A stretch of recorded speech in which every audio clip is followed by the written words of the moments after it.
अरे तुम चिंता क्यों करती हो? जब तक मैं हूं तुम्हें चिंता करने की कोई जरूरत नहीं है। कौन कितना आगे तक जा सकता है मैं सबको जानता हूँ। और मेरी भी पावर कम नहीं है। हाँ?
अब्बू, नंदू से अनजाने में यह भूल हो गई।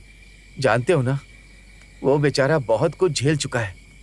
उसके साथ कुछ मत करना अब्बू। हे, अर्कल परिवार के शख्स को अगर किसी ने मारने के बारे में सोचा भी तो हम उसे जान से मार देते हैं, समझा कि नहीं? हम उसे जिंदा नहीं छोड़ते। और इसने तो मार दिया।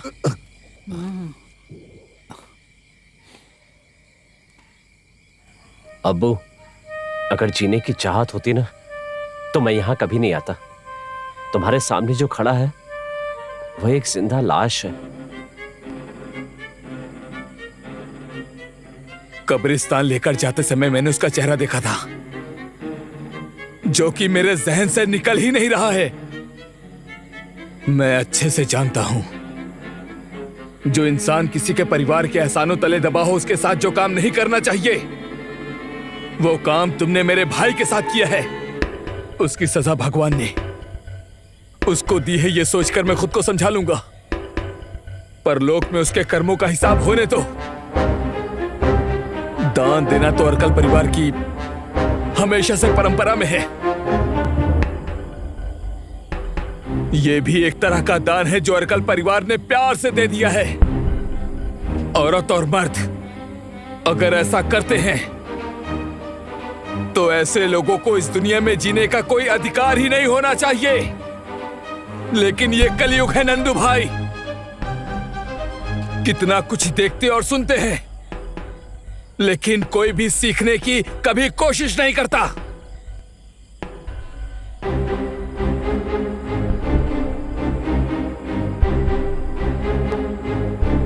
दिल में आपके प्रति कोई शिकवा नहीं है, शिकायत भी नहीं, बस प्यार ही बढ़ा है।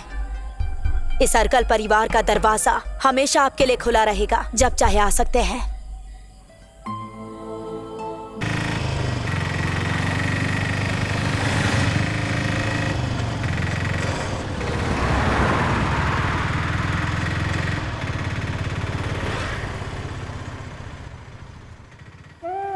राधिका की मौत के बाद उसकी बड़ी माँ और बड़े पापा ने बिस्तर ही पकड़ लिया।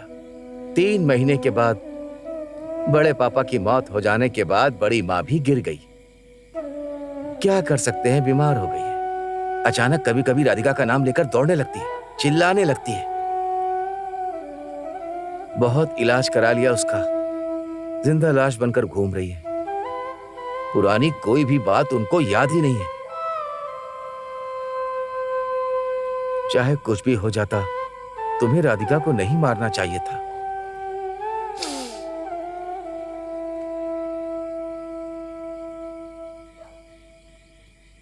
सब लोग जानते हैं कि तुमने ये सब जानबूझकर नहीं किया।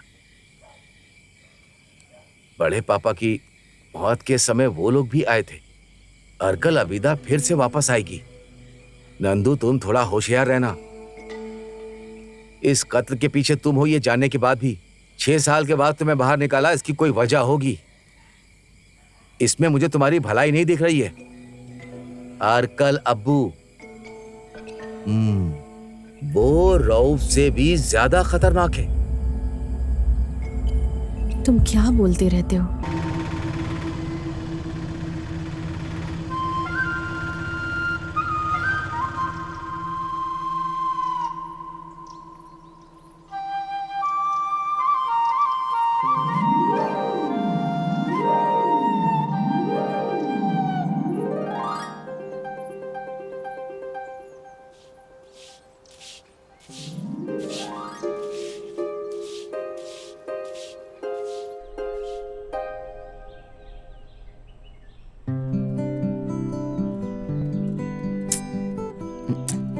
स्मृति किधर है? माँ से पूछ लो।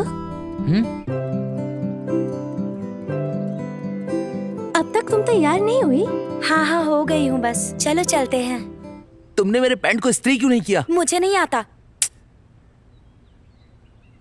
माँ, माँ, अरे क्या हो गया? चिल्ला क्यों रहे हो? मेरे पैंट को इस्त्री क्यों नहीं किया? इसे कल ही पहना था ना। शे, अरे फिर से धुलाई की लड़ाई। मेरे पैंट को इस्त्री नहीं किया। बोल तो ऐसे रहे हो जैसे गवर्नमेंट की नौकरी में जाने वाले हो। तो क्या, पढ़ाई तो इसीलिए कर रहा हूँ ताकि मैं गवर्नमेंट की नौकरी कर सकूं। तुम्हारे जैसा नहीं हूं मैं। बेवजह मेरा दिमाग खराब करने आ गई है। अरे यार, मास्टर जी कल बता रहे थे भाई हर सब्जेक्ट में 0 है। घर वालों को आने के लिए बोला है मास्टर जी ने। ये पहले इंसान थोड़ी है जिसे 0 मिल रहा है। माँ, पिताजी को बोलने की कोई जरूरत नहीं है, आप आइए, काफी है। वो आएंगे तो क्या हो जाएगा? ये पहला इंसान थोड़ी है जिसको सुनने मिल रहा है। कहीं किसी दिन ऐसा ना हो कि शरीर पर शर्ट भी ना आए। ए, चुप रहो। पिताजी शर्ट पहनने के बजाय गंजी और लुंगी पहनते हैं, इसलिए तुम लोग शर्ट पैंट पहन रहे हो। ज्यादा बातें मत करो, स्कूल जाओ। मतलब तुम स्कूल नहीं जा रहे हो? हाँ, जाना है। नहाओगे कब? कितने बज रहे हैं पता है? अभी ऐसा बोल रही हो? सुबह उठकर क्या क्या करना पड़ता है पता है? गाय को नहलाना पड़ता है, घास काटनी पड़ती है, तबेले को साफ करना पड़ता है। इतना सब करने के बाद भी गालियाँ सुननी पड़ती हैं। माँ, मुझे एक और नोटबुक कुछ चाहिए। नहीं मिलेगा, जो लिखना है इसी में लिखो। हम्म, अब जल्दी निकलो तुम लोग। पता नहीं, कुछ समझ ही नहीं आता इन लोगों का। चलो तुम।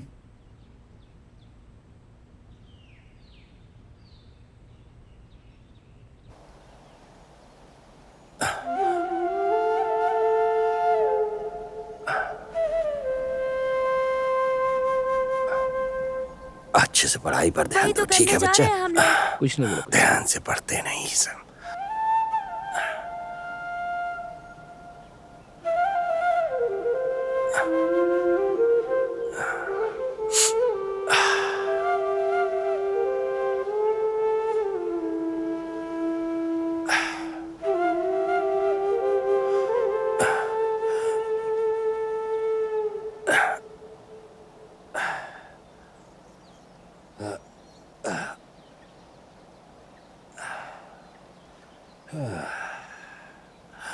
लक्ष्मी, क्या बात है? थोड़ा चावल का पानी पिलाओ। अभी अभी चावल चढ़ाया है। ठीक है, थोड़ा पानी पिला दो। क्या हुआ? पसीना क्यों छूट रहा है इतना? कोई तकलीफ हो रही है क्या? धूप में चलने की वजह से सर चकरा रहा है।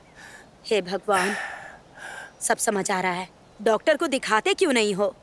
अरे बाप रे, अभी दुकान भी जाना है। ये केले का कुलचा लेकर मूसा की दुकान इसीलिए जाना है। इतनी धूप में लेकर आए हो। तुम जाकर जरा पानी तो ले आओ। जो जी में आए करो। हर कोई अपने बच्चों के बारे में सोचता है, लेकिन इनको समझाने का हमेशा क्या फायदा? बड़बड़ाती रहती है।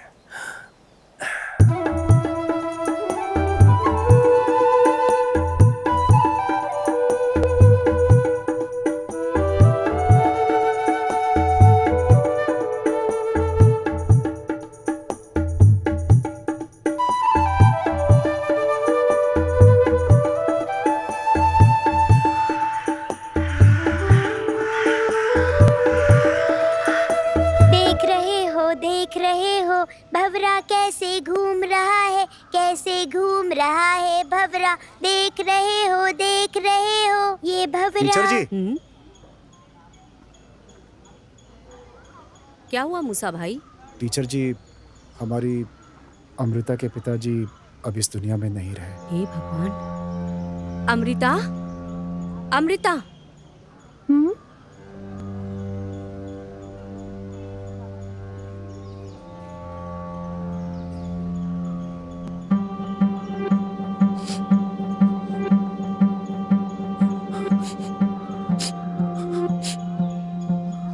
मैं इसे लेकर जाता हूँ। ठीक है।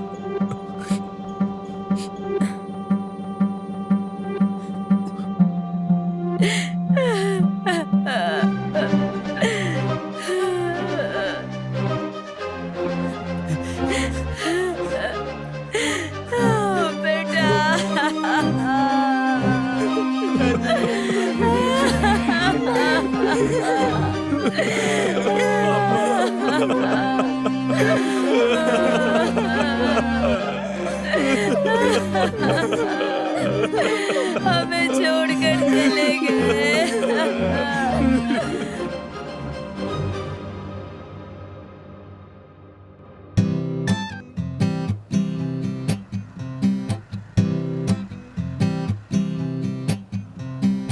अरे तुम आ गई, मैं उधर ही आ रहा था। वैसे आज जल्दी आ गई। मेरा काम सेक्रेटरी का नहीं है, पंचायत में हूँ मैं। कुछ पेपर्स निकाल कर रखना था। क्या हुआ? तुम तो कल आने वाले थे ना? वहाँ माँ और बहन दोनों पूछ रही थी। तुमने जिसके बारे में बताया वो आया नहीं। कल रिश्ता पक्का हो जाए तो अच्छा होगा। कुछ भी हो अच्छा ही होगा, ब्रोकर ने भी बताया है। अगर बात पक्की होगी तो ओणम से पहले शादी हो जाएगी। ये बात तुम अपने पिताजी को बता देना। मुझे जो देने वाला गिफ्ट है वो। और क्या, इनकी बातों से लगता है सेक्रेटरी को इन्होंने फालतू का समझा है। सेक्रेटरी को कितना काम रहता है, दुनिया भर का काम पड़ा है। चुप रहो, मेरे भाई की शादी धूमधाम से हो जाए ये माँ की इच्छा है तो ठीक है। चलता हूँ फिर। कल कितने बजे निकल रहे हो भाई के लिए लड़की देखने? सुबह 10 बजे के आसपास। फिर मिलते हैं।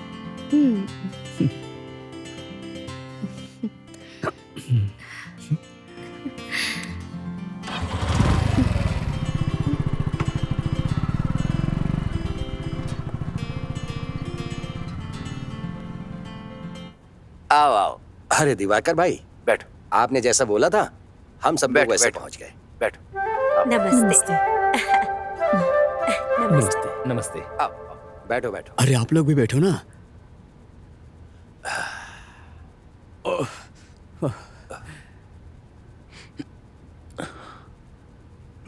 हाँ ये नहीं है, अब जो दूसरी आएगी वो है। बेटी आओ। अच्छे से देख लो। बेटी लड़का ये है।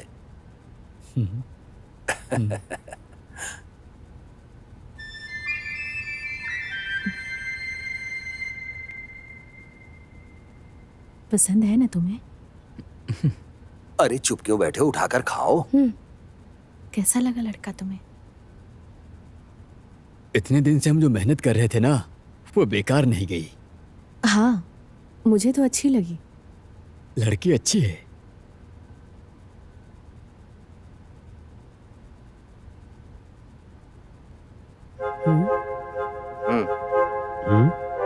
क्या बात है? हाँ हाँ अच्छी है। साजी क्या एक हुआ? मिनट आना।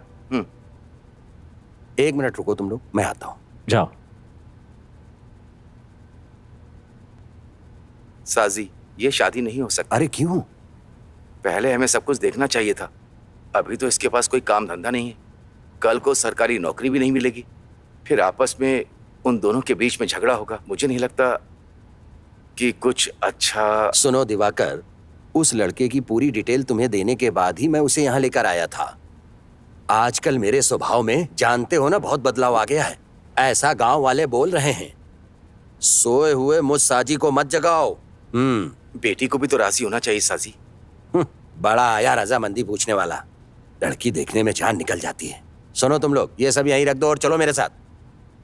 अब यहाँ किस लिए बैठे हो तुम? जहाँ इज्जत ना हो उस घर में रिश्ता नहीं करना चाहिए। पता नहीं क्या समझता है अपने आप को। क्या हुआ? इस रिश्ते के लिए तो आना ही नहीं चाहिए था।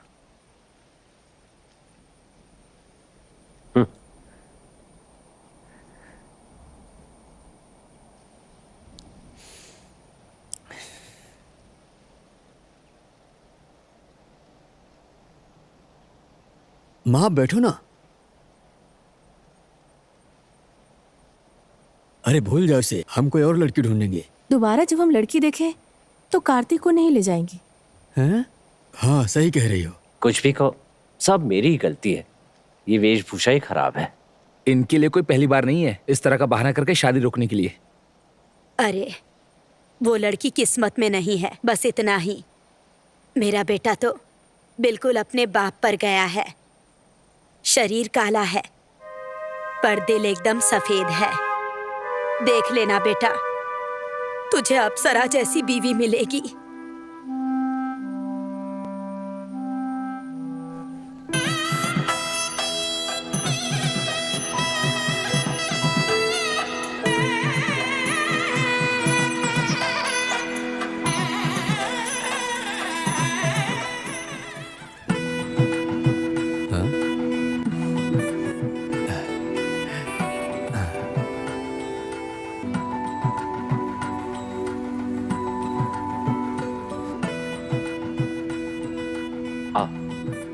बैठो ना।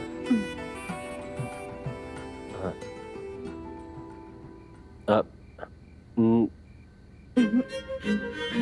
तुम पियो, पी लो।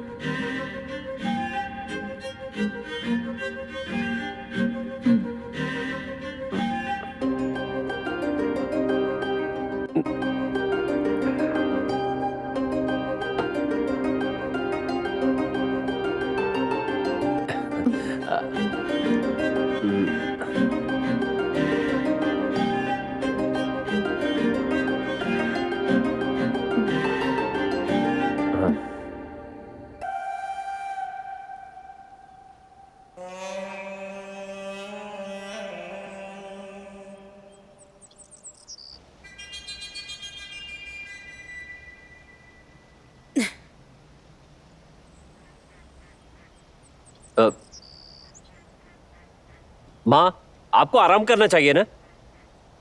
क्यों इतना काम करती रहती हैं? फिर शाम को कहेंगी यहाँ दर्द हो रहा है, वहां दर्द हो रहा है। क्यों इतना काम करती रहती हैं? ये हुई ना बात। अरे तुम दोनों की शादी होने से पहले मैं ही तो घर का सारा काम किया करती थी ना, समझे? ये जो भी कर रही हूँ इसकी मदद के लिए है। जब लोग बढ़ते हैं तो काम भी बढ़ जाता है। घर का सारा काम बेचारी इस अकेली को ही करना पड़ता है। क्यों? आपके दूसरे बेटे की भी तो शादी हुई है ना। चलो बाकी दिन पंचायत का काम रहता है, पर बाकी दिन आपकी बहू क्या करती रहती है? तब तो घर का काम कर सकती है। अरे देखो वो वहाँ खड़ी है। सुनिए, हम दोनों पति पत्नी सुबह सुबह उठते ही सारा काम ध्यान से कर लेते हैं, इसलिए उनसे कहकर कुछ फायदा नहीं है। एक दिन छुट्टी मिलती है हमें, अब छुट्टी के दिन भी हमें काम करना पड़ेगा क्या? जब से इस मनहूस घर में घुसी हूँ मेरी जिंदगी ही खराब हो गई है। कितना कष्ट है मुझे यहाँ। कितनी मुश्किल से आपके बेटे से शादी करके इस घर में आई हूँ। मुझे पता है क्या करना है। कहाँ फंस गई मैं।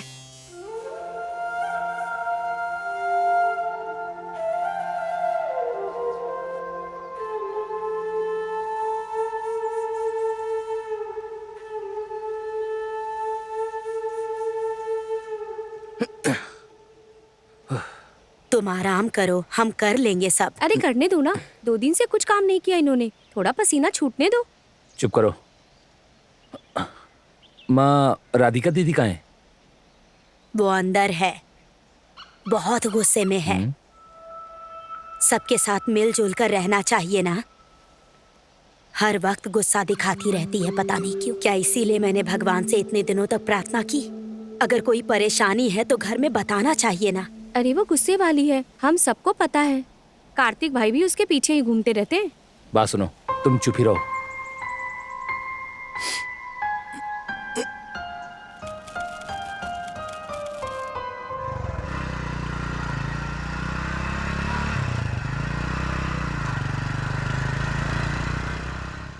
दामाद जी आ गए। बेटी अनुश्री, क्या बात है देखो माँ? कार्तिक आया है। आओ बेटा, अंदर आओ। हाँ आता हूँ।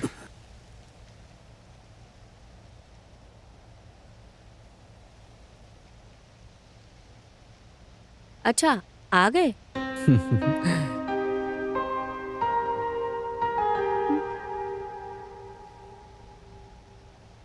अरे तुम भी ना बिना किसी को बताए ही चली आई। मैं कोई स्कूल की बच्ची थोड़ी ना हूँ जो बताकर आऊंगी। माँ के साथ ऐसा हुआ है, मुझे तो बताना था ना। आखिर हुआ क्या है अब तो बताओ। वो घर के बड़े बेटे हैं, इसका मतलब ये नहीं कि जिसे जब चाहे कुछ बोल दे। उन्हें उनके हिसाब से बहू मिली है। इतना ही नहीं, उनकी कुंडली में भी दोष है। वैसे कार्तिक, मैं तुम्हारी जानकारी के लिए पूछ रही हूँ।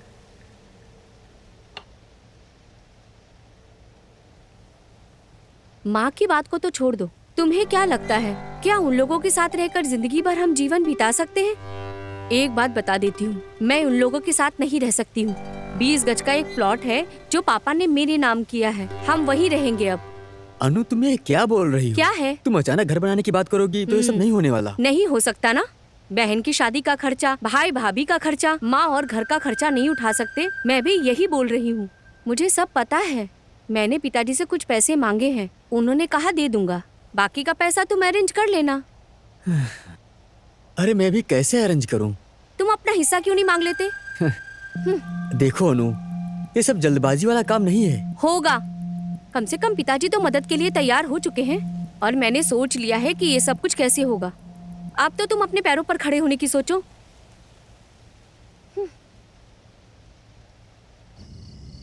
अरे रो क्यों रही हो?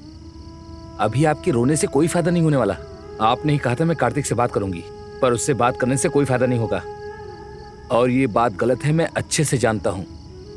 कार्तिक की नौकरी है, इसीलिए उसकी पत्नी ने ही उसके कान भरे होंगे। और नंदू भाई को घर छुड़वाने के लिए उसकी बीवी ने ही कहा होगा। राधिका दीदी, आपको उनको समझाना चाहिए था ना।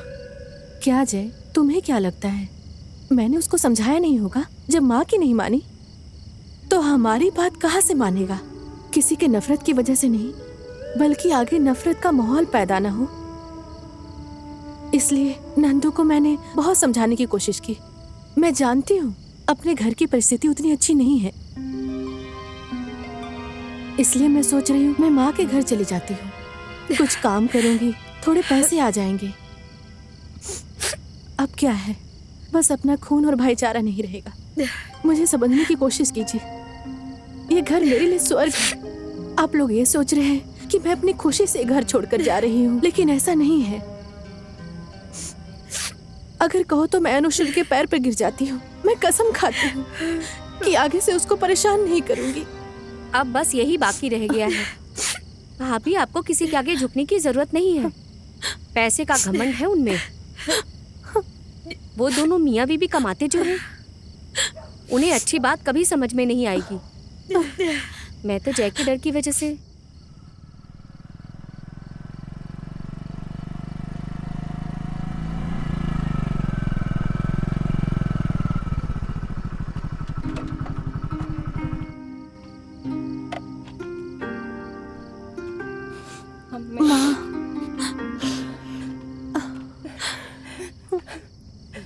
माँ, आपने क्या फैसला किया है?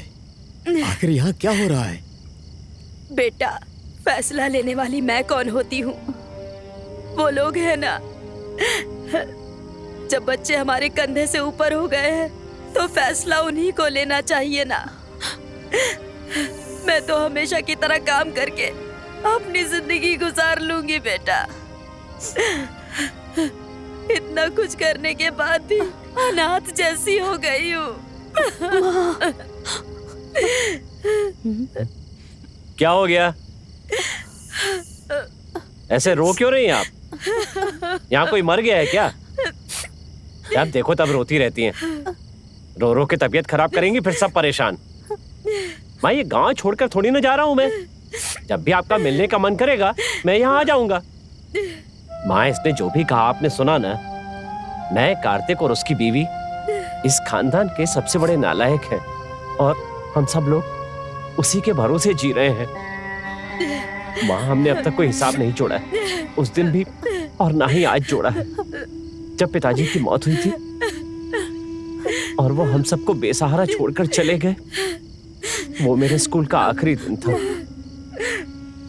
उसके बाद जब वो इस घर में आई तभी से हमें कोई कमी नहीं है। इस घर को वही संभालती आ रही है। देखा जाए तो एक तरह से वही इस घर की मालकिन है।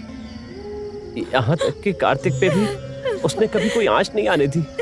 जब पिताजी थे तो तब मैंने खुद अपनी आंखों से देखा था उन्हें सांस की तकलीफ थी माँ, इसलिए मैं भी उनके साथ खेती के काम में जुड़ गया। जब पिताजी की मौत हो गई तब मैं अकेला पड़ गया माँ, और उसके बाद आप लोगों ने जमीन बेचकर हम लोगों की शादी करवाई। अब हमारे पास कुछ भी नहीं बचा है। अब मैं कहाँ जाकर क्या काम करूं? मुझे तो कोई काम करना भी नहीं आता है माँ। नंदू भाई, हम अपनी बीवी के भाई को बड़ा भाई कहकर ही बुलाते हैं। जब से स्मृति से शादी हुई है उसी की तरह मैं आपको अपना बड़ा भाई मानता हूँ। हम सब तुम्हारे साथ खड़े हैं, तुम गलत मत समझना। मैं भी एक फैसला लेता हूँ, अगर आप यहाँ से चले गए तो हम भी यहाँ आना बंद कर देंगे। मैं चलता हूँ।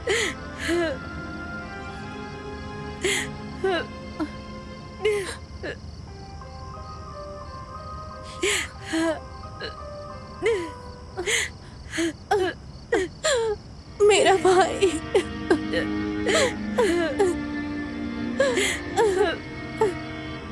माँ।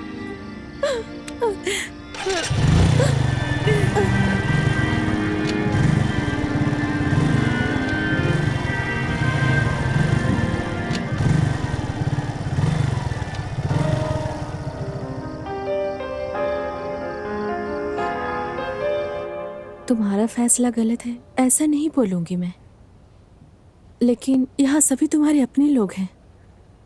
वो कहावत है ना, कुंडली में दोष। वहां जाकर सबसे पहले सतीश से मिलेंगे हम। मेरी छोटी माँ का बेटा है, मार्केट में ऑटो ड्राइवर है। मेरे घर में कोई जरूरत हो तो हम लोगों की वही मदद करता है। मेरी शादी की सारी जिम्मेदारी उसी ने उठाई थी। हमें एक किराए का मकान ढूंढना होगा और तुम्हारे लिए एक नौकरी। अगर ऐसा हो गया तो माँ भी हमारे साथ रह सकती, उसके बाद सब साथ में रहेंगे।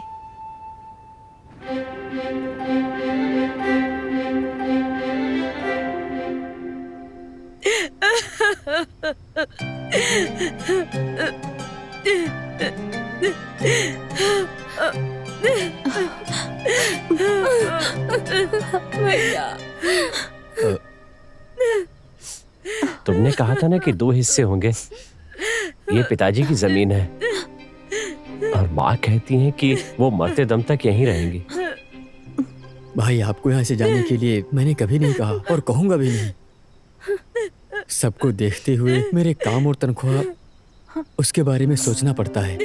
महीने की तनख्वाह मिलने के बाद सब मैनेज करना पड़ता है। इसमें थोड़े पैसे हैं, आप इसे रख लो। तुमसे पैसे लेना पिताजी को गिरवी रखने जैसा होगा। तुम परेशान मत हो, जरूरत पड़ गई तो तुम्हारे सिवा मेरा है ही कौन। मैं बीच बीच में आता रहूंगा। तुमसे मिलने के लिए और माँ से मिलने के लिए, इसके लिए तुम्हारी बीवी की परमिशन तो नहीं चाहिए ना? माँ, मैं जा रहा हूं ये नहीं कहूंगा।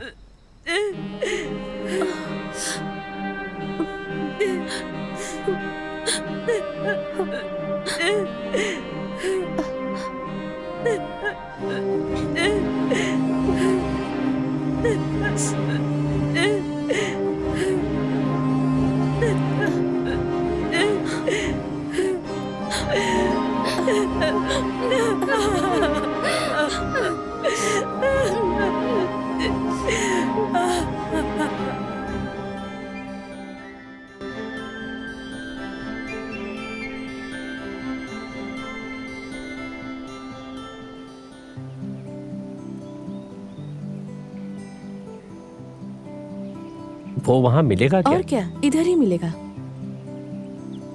इधर ही कहीं होना चाहिए उसका घर। हाँ।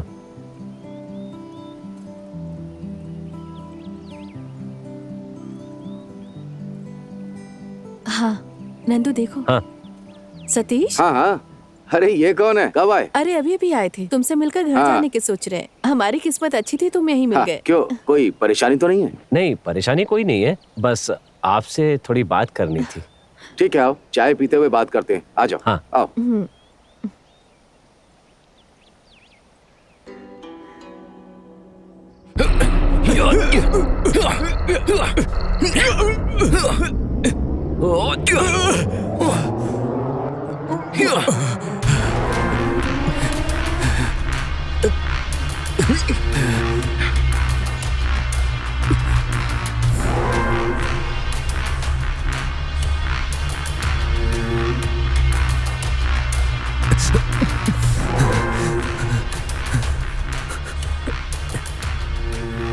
अबे, अर्कल खानदान में बहुत सारा धंधा है, वहाँ काम करने वाले भी हैं। उस भीड़ भाड़ में तुम पर बहुत ज्यादा भरोसा कर लिया। खुशखबरी आने तक तुम सुरक्षित रहे, मैंने सुरक्षा भी दी, लेकिन तुमने जो गद्दारी की है वो नहीं करनी चाहिए थी, गलती कर दी। अबीदा, ये मेरा बुरा समय चल रहा है, देखो मुझे माफ कर दो प्लीज। चल, मेरे दादाजी के परदादा अर्कल परिवार को ब्रिटिश के लोगों ने मारा था, फांसी पर लटकाकर। इस गांव के लोगों ने फंसाया था उन्हें। उसके बाद धंधा संभाला मेरे पापा ने, अर्कल हमीद। उसके साथियों ने ही उनको धोखा दिया था, बांधकर। बुरे वक्त की दुहाई देकर वो बच भी गए। वहीं उन लोगों की गलती की वजह से मैं खून की पैदाइश हूँ, आबिदा, अर्कल आबिदा। ये सभी लोग मेरे खून के रिश्तेदार हैं। तुम्हारे बुरे वक्त के बारे में सोचकर अबीदा ने रहम दिखाया तो अबीदा का नाम खराब हो जाएगा।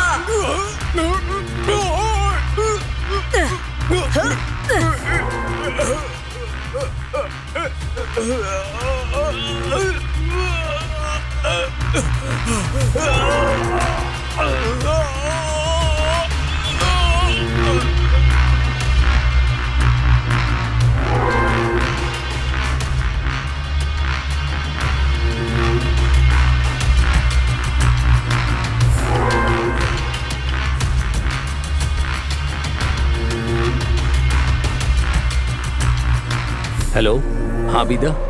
वो चला गया और पीछे हटने का अब रास्ता नहीं है। मस्जिद में दफनाने का और जो काम करना है वो कर देने का, समझा ना? तुम्हें बताने की जरूरत नहीं है। अल्लाह तेरी रूह को शांति दे।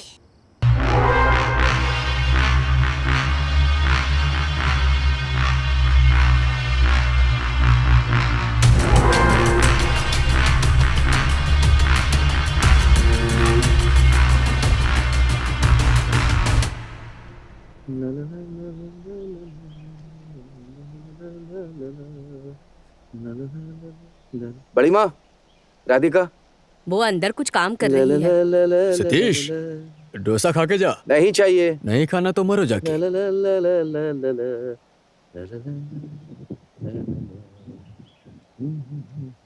राधिका, नंदू क्या कर रहा है? वो बाथरूम में नहा रहा है। नहाने दो उसे। नंदू, जल्दी करो। क्या है? अभी आता हूँ। क्या बात है? सतीश भाई आए हैं। ठीक है, आ रहा हूँ। राधिका, हाँ? नंदू ड्राइविंग जानता है क्या? ड्राइविंग? हाँ। वो भी नंदू को? अरे नहीं, हाँ? वो सिर्फ गाड़ी खींच सकता है। फिर क्या करें? क्या हुआ? नंदू, एक काम आया है। एक वीजा है दुबई के लिए। वीजा? हाँ। वो भी दुबई के लिए? ये अच्छा है। अच्छा। नंदू, वीजा? अरे सच बोल रहा हूँ। हाँ? वीजा है। आजकल तो कितने ही लोग देश विदेश जा रहे हैं। वीजा है, लेकिन दो तरह का वीजा। एक ड्राइविंग के लिए, हाँ? और दूसरा है उनकी कंपनी में क्लीनिंग के लिए। अगर ड्राइविंग आती होगी तो तनख्वाह अच्छी मिलेगी, बाकी के काम में तनख्वाह कम है। 4 साल अगर मेहनत करके टिक गए ना तो अच्छी जिंदगी जी पाओगे। गल्फ जाने के लिए पासपोर्ट तो लगता होगा। क्या पासपोर्ट नहीं है? अब क्या बताएं। ठीक है, उसकी चिंता मत करो। मतलब पासपोर्ट नहीं चाहिए? अरे वो सब हो जाएगा, वो बना करके दे देंगे। ठीक है।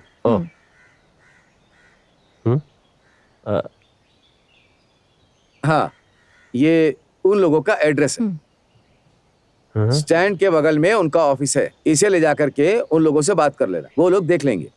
हाँ, सब कुछ ठीक हो जाएगा। समझ रहे हो ना तुम?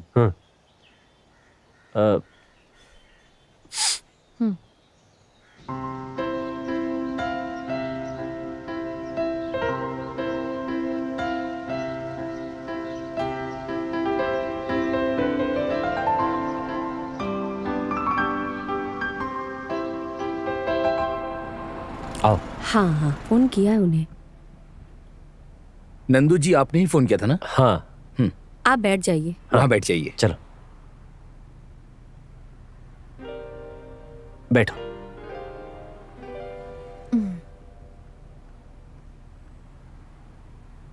आओ। आओ। नंदन, नमस्ते जी। ये कंपनी का वीजा है काम करने के लिए। हाँ। इस बैच में 20 लोग जा रहे हैं, जिसमें 12 लोग ड्राइवर हैं, बाकी लोग क्लीनर्स हैं। और आप इस क्लीनर सेक्शन में जाने वाले हो। वीजा कंपनी की तरफ से फ्री है, लेकिन टिकट हमें खरीदना होगा। अगर आप जाने के लिए तैयार हैं तो इसके लिए क्या डॉक्यूमेंट चाहिए वो मैं आपको बताता हूँ। पेपर्स देने के बाद आप लोगों को पासपोर्ट के लिए यहाँ आना है। इसमें कुछ मिलाकर आप लोगों को टिकट चार्ज के साथ वही खर्च कम से कम 50,000 तक आएगा। काम में ज्वाइन होने के बाद चौथे महीने में टिकट चार्ज काटकर बाकी का पैसा आपके अकाउंट में आ जाएगा। एक और बात बता देता हूँ, 3 साल पूरा होने से पहले कंपनी छुट्टी नहीं देगी। समझ में आया? जो मैंने कहा अगर समझ में आ गया हो तो जल्दी से डॉक्यूमेंट्स ऑफिस में पहुंचा देना। ठीक है सर। आपका नाम क्या है? शरीन। ओह अच्छा, शरीन पावा। ओह ठीक है सर। चलते हैं। ठीक है।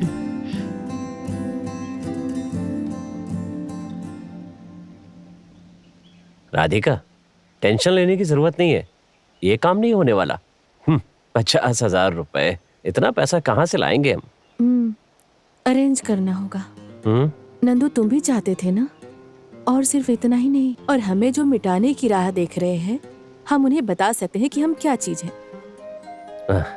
अगर नंदू ने ठान लिया तो आपको इस धरती पर पैर रखना ही होगा। मेरे पास जो भी जेबर है, माँ की अंगूठी और थोड़ा बहुत सतीश से कुछ पैसे उधार मांगेंगे। अच्छी जिंदगी जीने के लिए हमें कुछ करना ही होगा नंदू।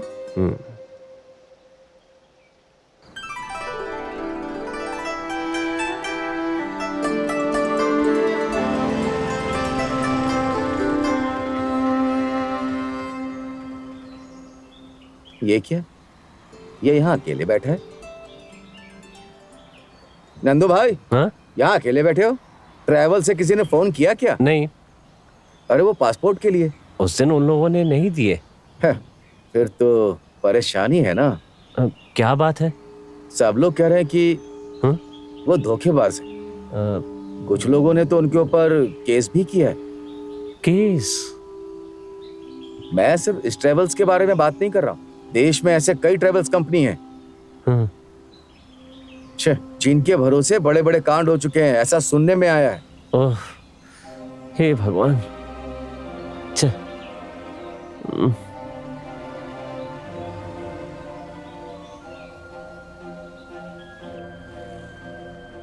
अरे ऐसे कैसे घुसे चले आ रहे हो? बाहर लोग खड़े दिखाई नहीं देता? बाहर जाके खड़े हो, बुलाता हूँ।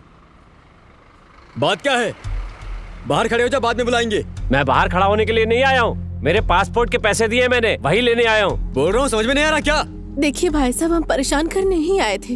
हमारा पासपोर्ट या पैसा दे दो, हम यहाँ से चले जाएंगे।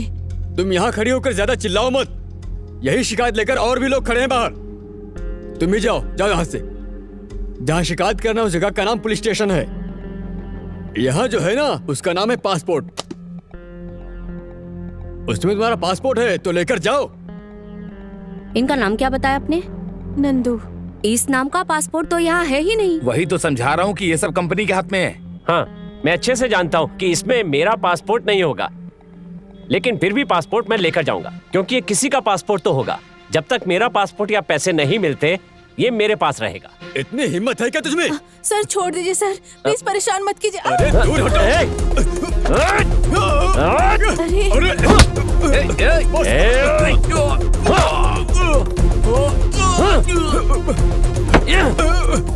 नंदू छोड़ दो, मत करो। सुन, 3 दिन ये मेरे पास रहेगा। उसके पहले मेरे पैसे वापस नहीं मिले ना, तो ये किसी का भी हो, मैं इसे जला दूंगा। चलो। हाँ। अरे नंदू, ये सब क्या हो गया?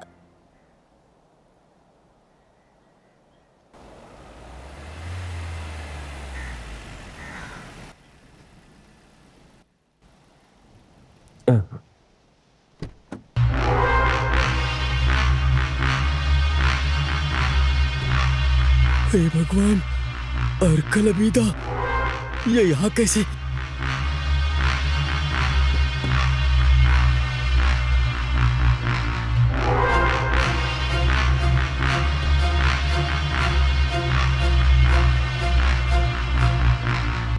सुनो, वहाँ जो बैठा है वही तुम्हारा दामाद है क्या? उसे यहाँ आने के लिए बोलो। क्या हुआ? अब्बू, अबीदा, कोई बात हुई है क्या? कैसी परेशानी भास्कर भाई। इस अर्कल खानदान की खेती से घर में हमेशा ही 35 नौकर दिखाई देंगे। उस घर में कुछ ऐसे भी हैं जो पिताजी को पसंद है, और उनमें से एक है भास्कर भाई, तुम हो वो। अगर भास्कर के दामाद के जरिए कुछ भी गलत हुआ, माफ कर दूंगी। करना ही पड़ेगा ना। हमारी बिरादरी के एक बंदे का पासपोर्ट है, और वो है नंदू। उसे लेकर आने के लिए कहो। राधिका, हाँ, उस पासपोर्ट को लेकर यहाँ आओ। छे, उससे नहीं, इससे लाने के लिए कहो।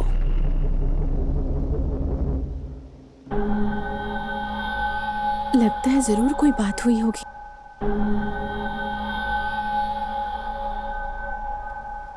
बेटा, ये पासपोर्ट इनको दे दो। मुझे नहीं पता ये पासपोर्ट किसका है, और मैं ये जानना भी नहीं चाहता। मैंने बहुत मुश्किल से पैसे इकट्ठे करके दिए थे, लेकिन पैसे वापस मिलने से पहले ये लड़की, चाहे कोई महारानी भी क्यों न हो, अरे बाप रे। मैं पासपोर्ट नहीं दूंगा। अब्बू भाई, ये इसका अंजाम नहीं जानता है।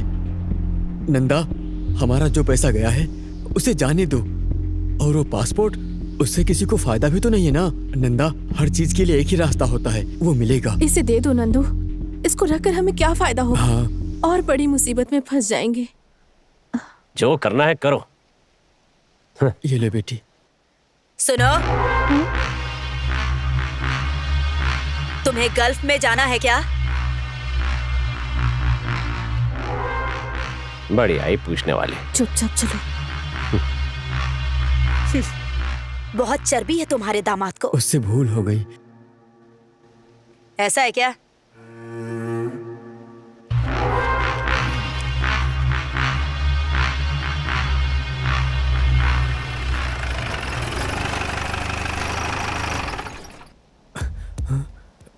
बेटा नंदा, जरा इधर आओ, जल्दी आओ।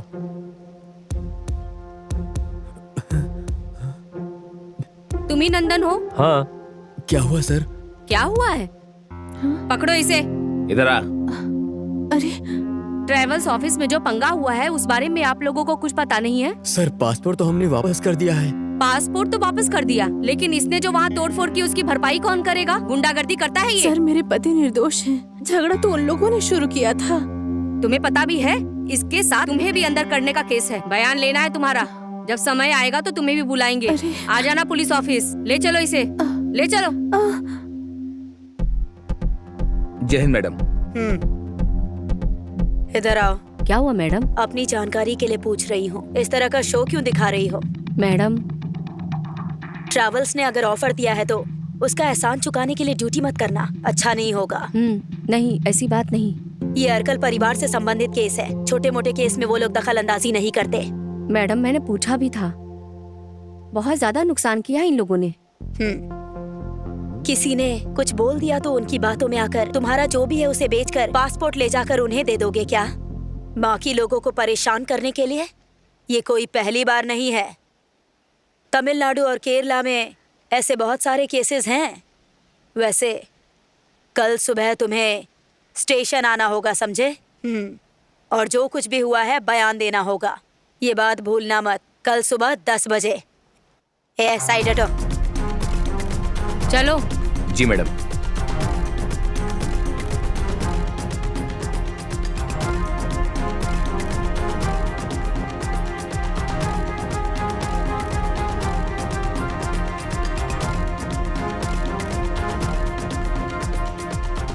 Alcoholic consumption and smoking is injurious to health.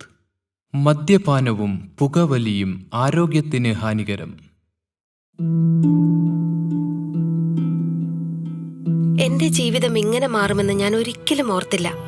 എല്ലാം എന്ത് നല്ലതായിരുന്നു. ഒരു നല്ല ഭർത്താവ്, 2 ഓമന മക്കൾ. പക്ഷേ പുകയില എല്ലാം മാറ്റിമറിച്ചു. ഇനി ഈ പടരുന്ന ക്യാൻസർ എന്റെ മുഖത്ത് നിന്ന് മുറിച്ചു മാറ്റേണ്ടി വരും. ഒന്നും ഒരിക്കലും പഴയതുപോലെ ആകില്ല. പുകയില എന്റെ ജീവിതം നശിപ്പിച്ചു. ഖെയ്നി, ഗുഡ്ക, പുകയില, ജർദ, പാൻ മസാല അവ ഞങ്ങളുടെ ജീവിതം താറുമാറാക്കും.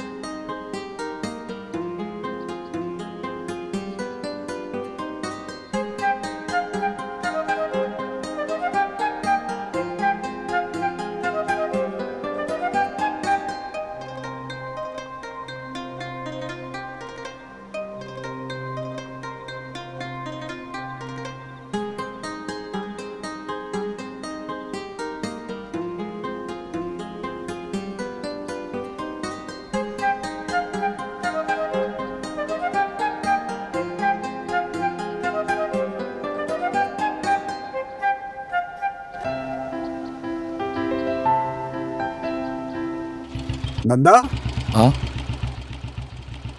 अरे पहचाना नहीं क्या? रऊफ, अर्कल रऊफ।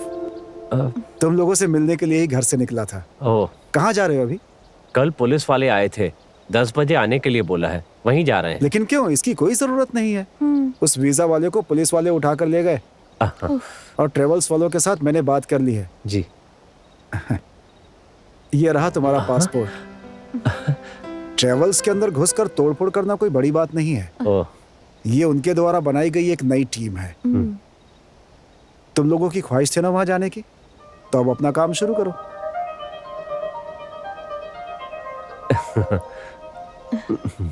दुबई में हमारे पहचान के लोगों के पास बहुत काम है, तो फिर जाने के लिए तैयार हो जाओ।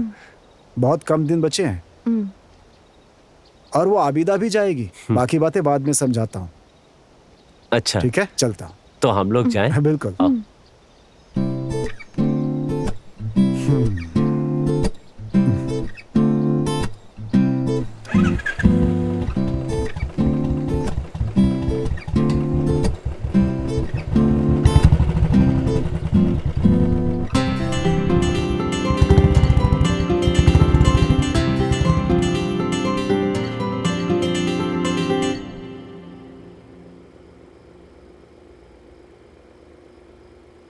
कल इस समय में नंदू तुम किसी और देश में रहोगे। कुछ भी कहो, थोड़े दिनों के लिए बाहर जाना ही बेहतर होगा। अगर तुम्हें समय मिले तो एक बार सतीश के साथ जाकर माँ से मिल लेना। ठीक है। पहली बार समुंदर के पार जा रहा हूँ, सोच करके मन को कुछ अजीब सा लग रहा है।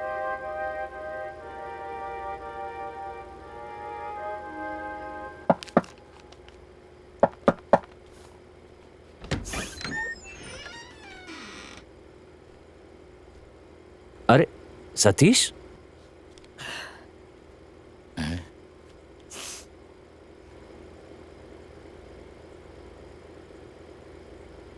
नंदू भाई, माँ मर गई।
ये मुझे दे दो।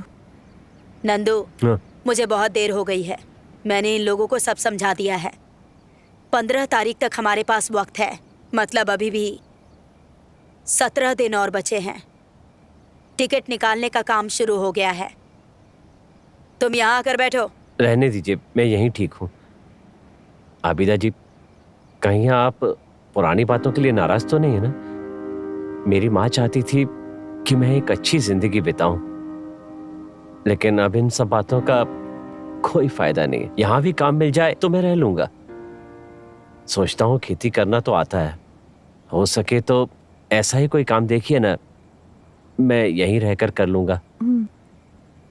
ऐसा नहीं है कि इस घर में मुझे कोई परेशानी है, फिर भी अगर किराए का मकान मिल जाए तो अच्छा रहेगा। अगर यही कुछ काम करना है तो अर्कल खानदान में खेती बाड़ी का बहुत सारा काम है, और बिजनेस करना है तो सारा धंधा बाहर है। हमारा बाहर साउकार्ड में एक होटल भी है। कहा जाता है फिल्म वाले और रशिया के लोग आते हैं वहां पर, बहुत सारे टूरिस्ट लोग। वहां बहुत सारे नौकर भी हैं।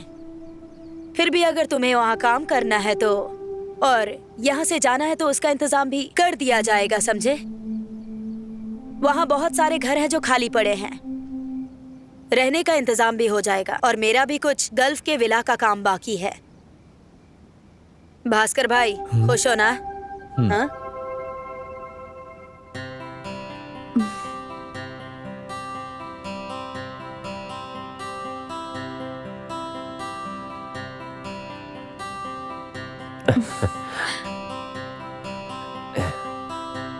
पता तो यही है। आप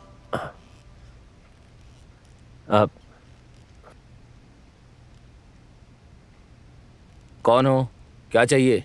मेरा नाम नंदन है, मुझे अबिदा जी ने भेजा है। ओ नंदन, मैडम ने बताया था। मुझे उनका फोन आया था कि तुम पहुंचे कि नहीं पहुंचे। फिलहाल अपने साथ कुछ कपड़े वगैरह लेकर आए हो कि नहीं? हाँ।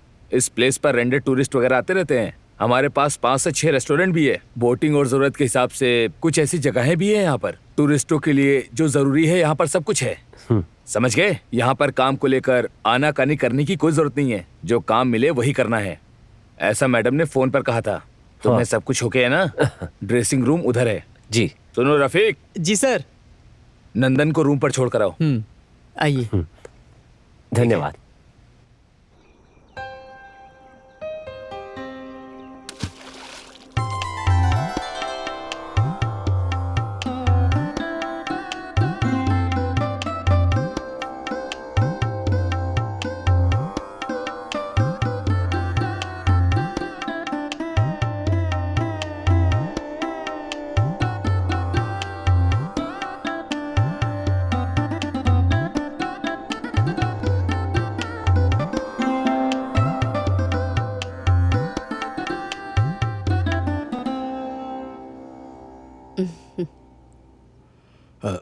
बेटी बैठो।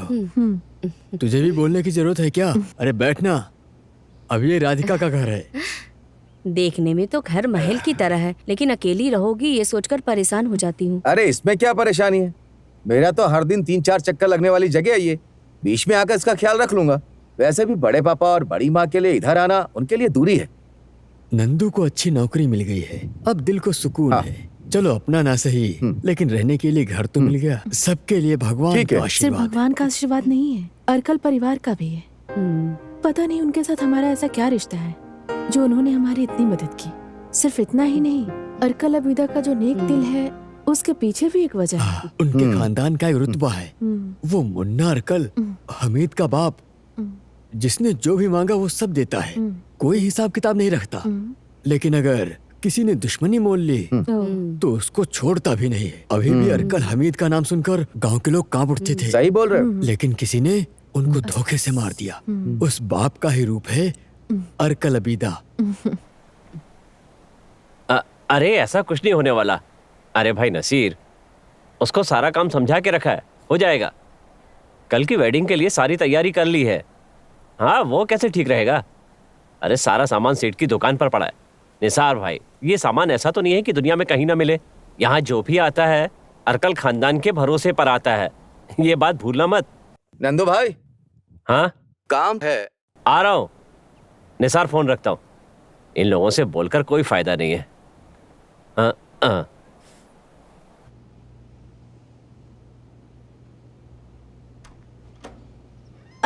अरे तुम अंदर आओ, बैठो यहाँ। कहाँ से आ रहे हो? अरे कहीं और से नहीं राधिका, बस मिलने ही आया हूँ तुमसे। नंदू के बारे में बताना था। वो वहाँ पे बहुत ही खुश है, कह रहा था कि कुछ खास हो तो बताना। इस समय बहुत ही बढ़िया काम कर रहा है वो, कमाई भी खूब कर रहा है, सूट बूट पहनता है आजकल। और सुनो, मोबाइल भी खरीद लिया उसने। अच्छा हाँ, नंबर देने के लिए भी कहा था।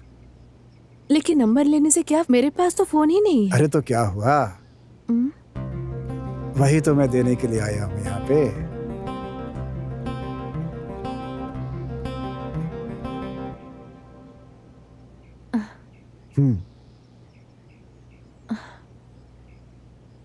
फोन तो बहुत ही अच्छा है, लेकिन मुझे इसे चलाना नहीं आता।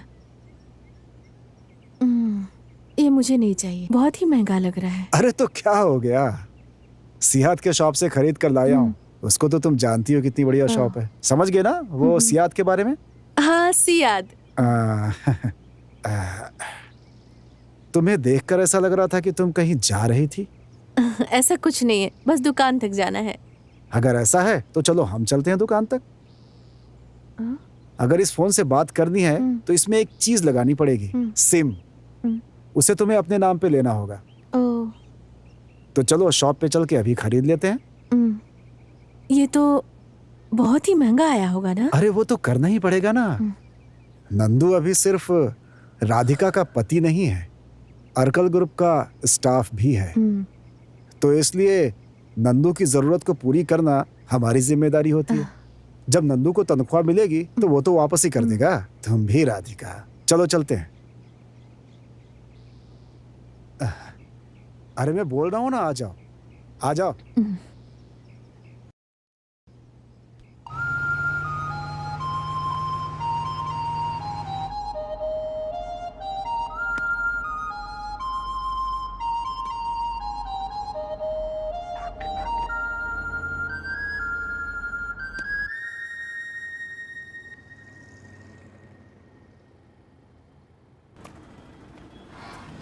आ जाओ अंदर, आओ।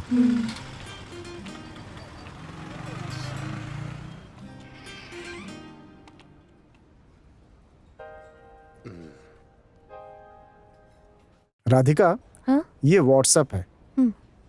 इसे सेट करने के लिए इसमें तुम्हारी फोटो चाहिए। मेरे पास तो कोई भी फोटो नहीं है। अरे इसमें कैमरा है ना। अच्छा,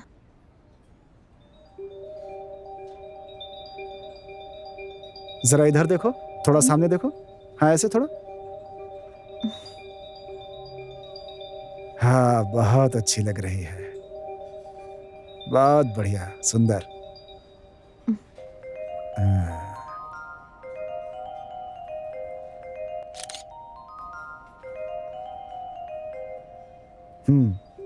ये तो बहुत ही अच्छा है। वही तो मैं कह रहा था कि तुम बहुत ही सुंदर हो।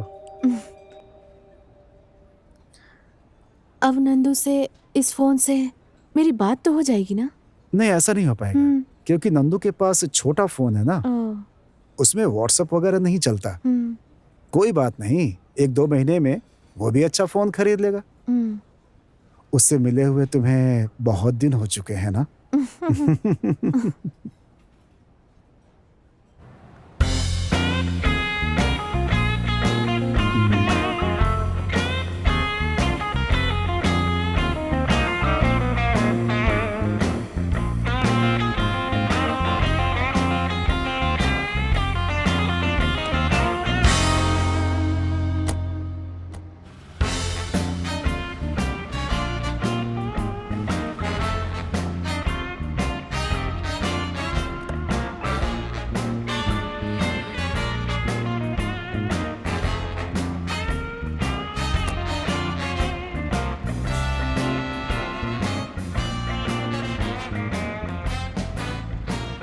Bye. Okay.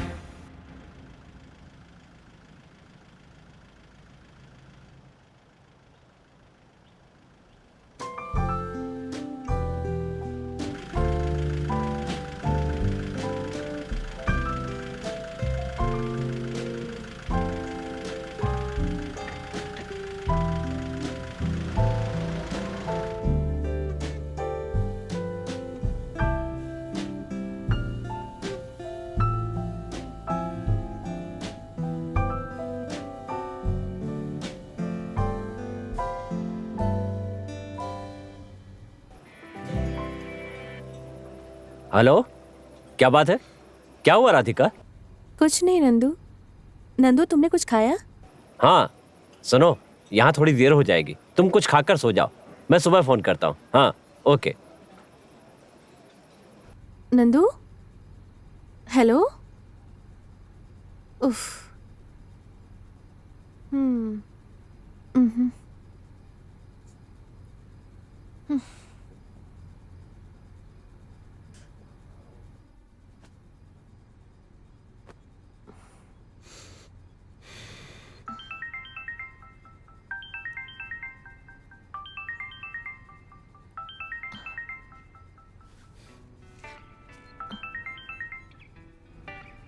Hello. Hello.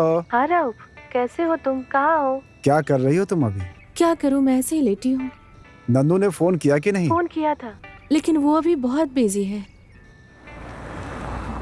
Season चल रहा है ना, इसलिए। तुम बहुत बोर हो रही हो क्या? ऐसी कोई बात नहीं है। तुमने कुछ खाया कि नहीं? अभी खाया नहीं है, खाऊंगी। तो ठीक है, खा लो पहले। मैं बाद में फोन करता हूँ। ओके।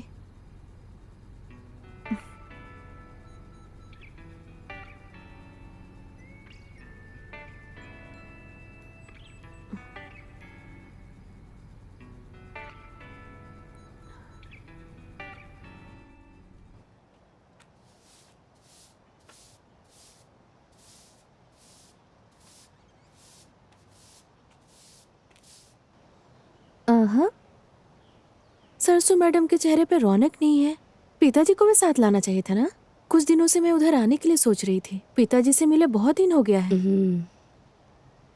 पिताजी घर में ही है, कुछ दिनों से घर से बाहर नहीं निकल रहे हैं, प्रॉब्लम हो रही है। अब क्या नया प्रॉब्लम शुरू हो गया? प्रॉब्लम तो है बेटी, लेकिन तुम्हें बताना नहीं चाहती। बताओ प्रॉब्लम क्या हुआ है? मुझे पागल मत बनाओ, बताओ बात क्या है। हमारी जो जमीन है, उसके बगल के जमीन की कीमत हमारे जमीन से बहुत ज्यादा चल रही है।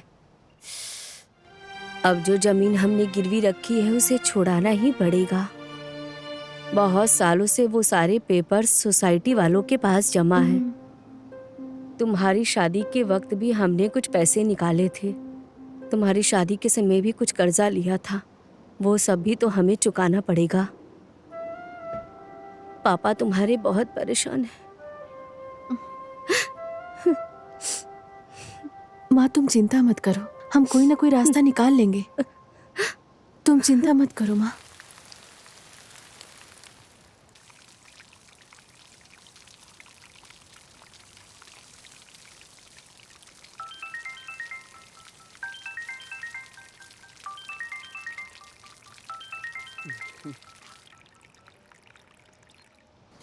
हेलो। हेलो, बोलो राधिका, क्या कर रही हो? मैं तो पौधे में पानी डाल रही हूँ। तुम क्या कर रहे हो? 2 दिनों से मैं थोड़ा परेशान सा हूँ, तुमसे मिलने का मन कर रहा था और तुम भी यहाँ पर मुझसे मिलने के लिए नहीं आई। फिर तो तुम्हें मुझे लेकर जाना चाहिए था ना। ये हुई ना बात। फिर यहाँ के कामकाज पे कौन ध्यान देगा? यहाँ तो दोपहर को खाने का टाइम भी नहीं मिलता है। तो फिर मुझसे मिलने का ख्याल दिमाग से निकाल ही दो।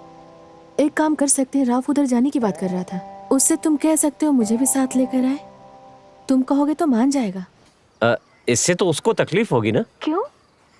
फिर भी मैं उससे बात करके देखता हूँ। हाँ। कुछ भी हो तुम संभाल कर आना, मैं उसको समझाता हूँ। ठीक है, रखता हूँ। ठीक है।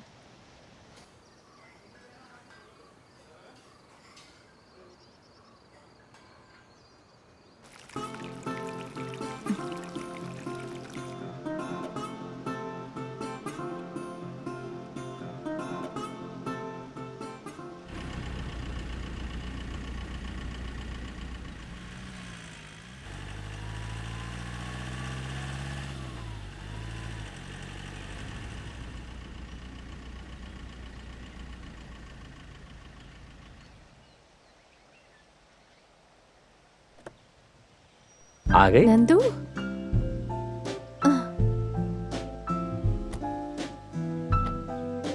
आओ। नमस्ते। आओ ना।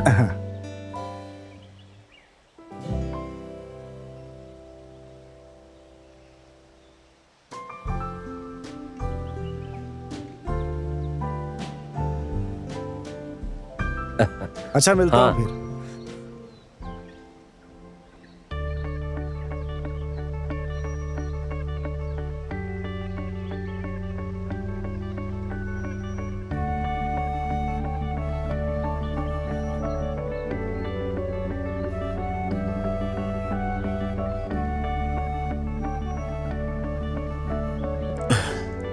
ये जगह बहुत ही सुंदर लग रही है ना। अगर मुझे भी इधर कोई नौकरी मिल जाती तो हम साथ में रह सकते थे। उस घर में अकेले रहते बोर हो गई हूँ मैं। वैसे नंदू, राउफ आज ही वापस लौटने की बात कर रहा था। अभी वो दिन में अपना सारा काम निपटाकर रात को ही गाड़ी से निकल जाएगा। बहुत देर हो जाएगी ना।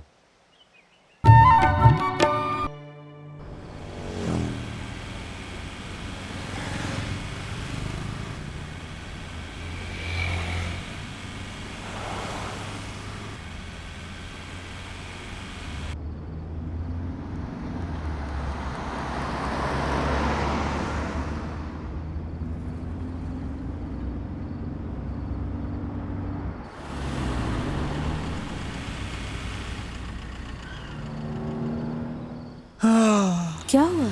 नींद आ रही है, मैं गाड़ी साइड में लगाता हूँ।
सरसू, देखो बेटी आई है।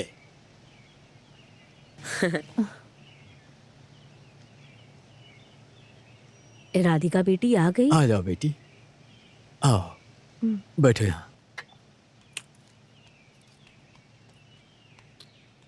अरे राधिका बेटी, तुम्हें अगर कहीं जाना हो तो हमें बताकर जाना चाहिए ना। कल तुम्हारे पिताजी के साथ हम तुम्हारे घर आए थे तो पता चला कि तुम रौफ के साथ नंदू से मिलने के लिए गई हो। अरे कम से कम रौफ को तो हमें बताना चाहिए था इस बारे में। जबकि दोपहर को खाना खाने भी यहाँ आया था। कौन? राउफ? राउफ इधर आया था क्या? आया था वो। तुम्हें कुछ बताया नहीं क्या? नहीं। वो क्या है ना कि पिछले 2-3 दिन से वो किसी काम के पीछे भाग रहा है। किस काम के लिए? हमारे डॉक्यूमेंट्स को छुड़ाने के चक्कर में। 1-2 रुपए की बात नहीं है राधिका, 11 लाख रुपए अर्कल परिवार के लोगों ने हम पर खर्च किए हैं। उस परिवार का हम पर जो कर्ज है वो जन्मों जन्मों तक हम नहीं उतार सकते। अभिदा का भी और उस रौफ का भी। उसके बदले में आखिर हम कर ही क्या सकते हैं? कुछ भी समझ में नहीं आ रहा। मुसीबत में वो लड़का भगवान की तरह आया था। सब कुछ किया वरना हाथ से निकल जाता। बहुत एहसान किया है। इस जमीन को हमने तुम्हारे और नंदू के नाम करवाने का फैसला किया है। तुम और नंदू जब से हमारे घर में रहने लगे हो तब से हम लोग सुख शांति से रहने लगे हैं।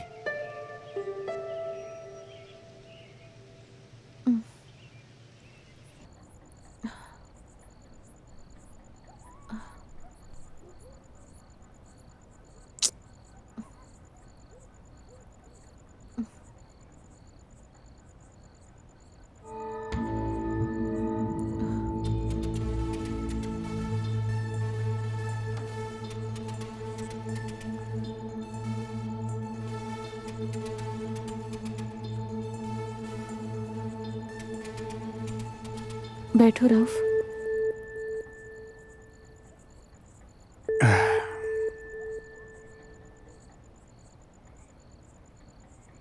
बहुत एहसान है तुम्हारा हम पर राउफ, तुम्हारा और तुम्हारे परिवार का। हम लोग गरीब हैं। मैं अपने माँ बाप की इकलौती बेटी हूँ। हो सकता है बहुत सारे सपने देखकर बड़ी हुई थी और ऐसा ही मेरी परवरिश भी हुई थी। नंदू ने कभी किसी से हार नहीं मानी। वो बहुत सीधा इंसान है। वो बिल्कुल ही अलग है। उस गरीब इंसान को मैं धोखा नहीं दे सकती। अगर नंदू जी रहा है तो वो बस मेरे लिए जी रहा है, मेरे प्यार और मेरे भरोसे के लिए। मैं उसे धोखा नहीं दे सकती हूँ। हम दोनों का रिश्ता विश्वास पे ही टिका है। राउफ, मैं तुम्हें एक अच्छा दोस्त की नजर से देखती हूँ और वही हम दोनों के लिए सही है। अरकल खानदान के लोग जब किसी की मदद करते हैं तो बदले में उम्मीद नहीं करते हैं वो, और ना ही मौके का इंतजार। मैंने जो किया वो गलत है, मैं जानता हूँ। आज के पहले मेरे साथ ऐसा कभी नहीं हुआ। मैं खुद शर्मिंदा हूँ। राधिका, मैं तुम्हें बहुत पसंद करता हूँ। कुछ मुलाकातों में मैं तुम्हें बहुत पसंद करने लगा। तुम मुझे अच्छी लगती हो। तुम्हारी बातचीत, तुम्हारा रहन सहन।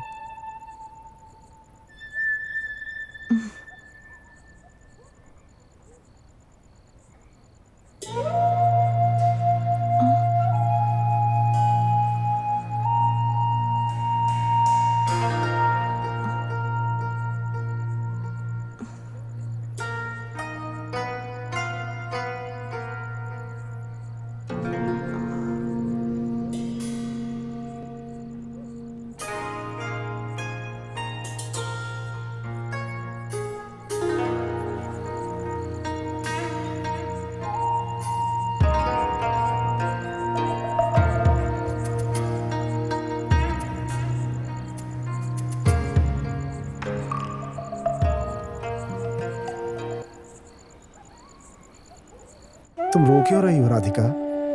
जो होना था हो गया।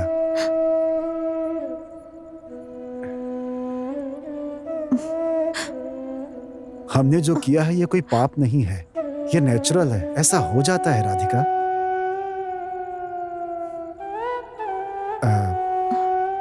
मेरी वजह से ऐसा हुआ, मुझे इस बात की गिल्टी है। भूल जाओ, अब दोबारा ऐसा नहीं होगा।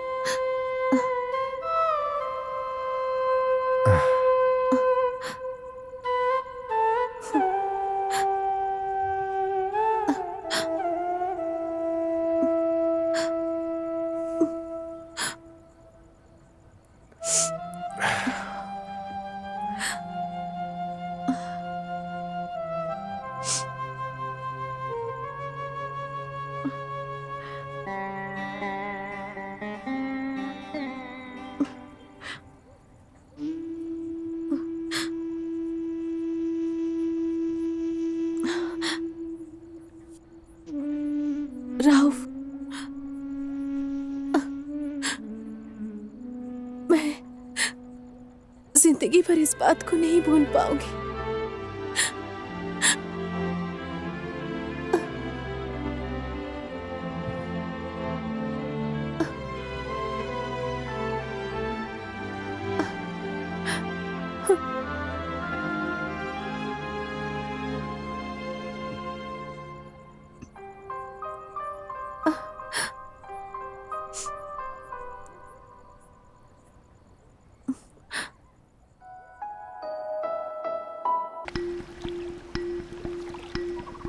यह नंबर अभी संपर्क क्षेत्र से बाहर है। कृपया थोड़ी देर बाद कॉल करें।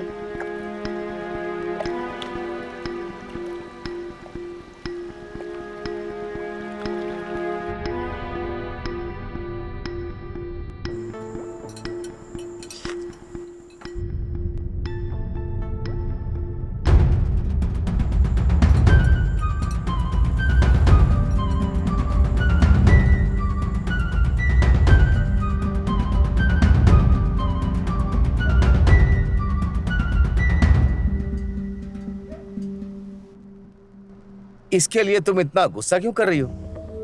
बस कई बार देखा इसीलिए मैंने पूछा था।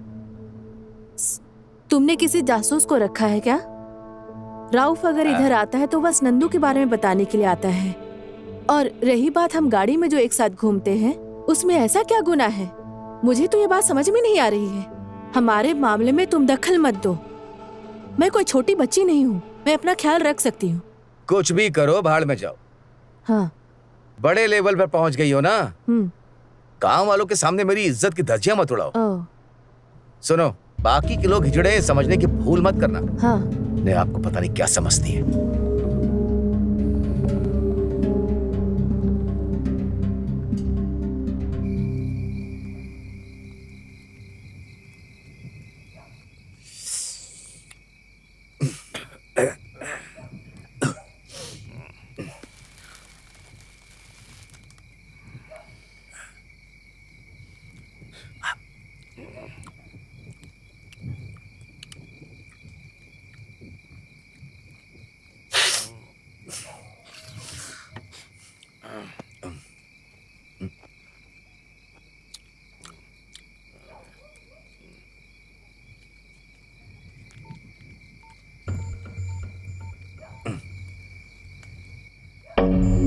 हेलो नंदू भाई, ये मैं क्या सुन रहा हूँ? वो आजकल पहले की तरह नहीं है, सारे उल्टे सीधे काम कर रही है।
वो सतीश हमारा कुछ नहीं बिगाड़ पाएगा।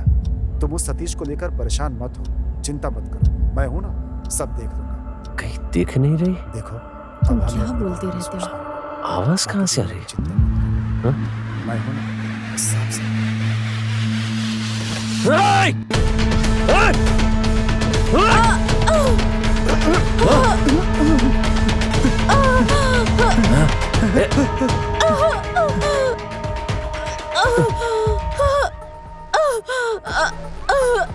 नंदू,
राधिका की मौत के बाद उसकी बड़ी माँ और बड़े पापा ने बिस्तर ही पकड़ लिया।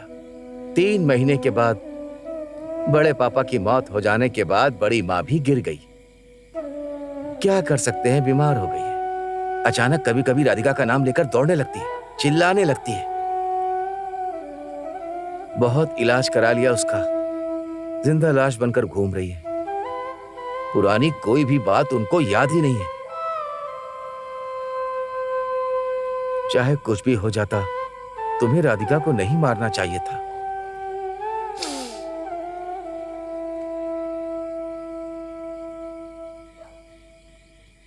सब लोग जानते हैं कि तुमने ये सब जानबूझकर नहीं किया। बड़े पापा की मौत के समय वो लोग भी आए थे। अर्कल अबीदा फिर से वापस आएगी। नंदू, तुम थोड़ा होशियार रहना। इस कत्ल के पीछे तुम हो ये जानने के बाद भी 6 साल के बाद तुम्हें बाहर निकाला, इसकी कोई वजह होगी। इसमें मुझे तुम्हारी भलाई नहीं दिख रही है। अर्कल अब्बू वो रऊफ से भी ज्यादा खतरनाक है। तुम क्या बोलते रहते हो? अरे तुम चिंता क्यों करती हो? जब तक मैं हूं तुम्हें चिंता करने की कोई जरूरत नहीं है। कौन कितना आगे तक जा सकता है मैं सबको जानता हूँ, और मेरी भी पावर कम नहीं।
अब्बू, नंदू से अनजाने में ये भूल हो गई।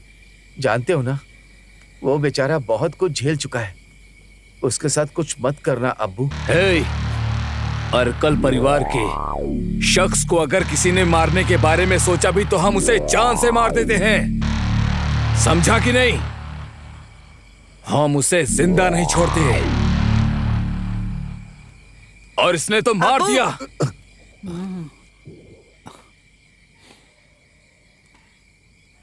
अब्बू, अगर जीने की चाहत होती ना तो मैं यहां कभी नहीं आता। तुम्हारे सामने जो खड़ा है वह एक जिंदा लाश है।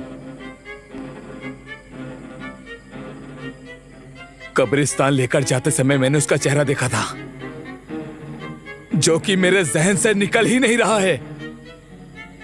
मैं अच्छे से जानता हूं, जो इंसान किसी के परिवार के एहसानों तले दबा हो, उसके साथ जो काम नहीं करना चाहिए, वो काम तुमने मेरे भाई के साथ किया है।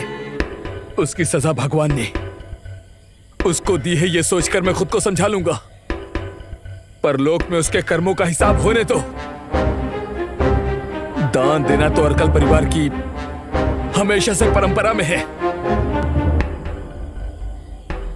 यह भी एक तरह का दान है जो अर्कल परिवार ने प्यार से दे दिया है। औरत और मर्द अगर ऐसा करते हैं तो ऐसे लोगों को इस दुनिया में जीने का कोई अधिकार ही नहीं होना चाहिए। लेकिन ये कलयुग है नंदू भाई,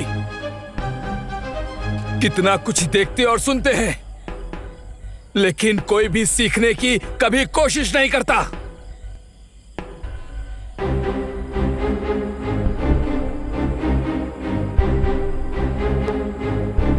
दिल में आपके प्रति कोई शिकवा नहीं है, शिकायत भी नहीं, बस प्यार ही बढ़ा है। इस अर्कल परिवार का दरवाजा हमेशा आपके लिए खुला रहेगा, जब चाहे आ सकते हैं। सतीश, ये है औरत अर्कल अबीदा। इसने काला लिबास जरूर पहन रखा है, लेकिन अंदर से ऐसी नहीं है, अंदर से सफेद मोती। लेकिन हाँ, उनका जो मजहब है ना, वो सबको इज्जत देता है।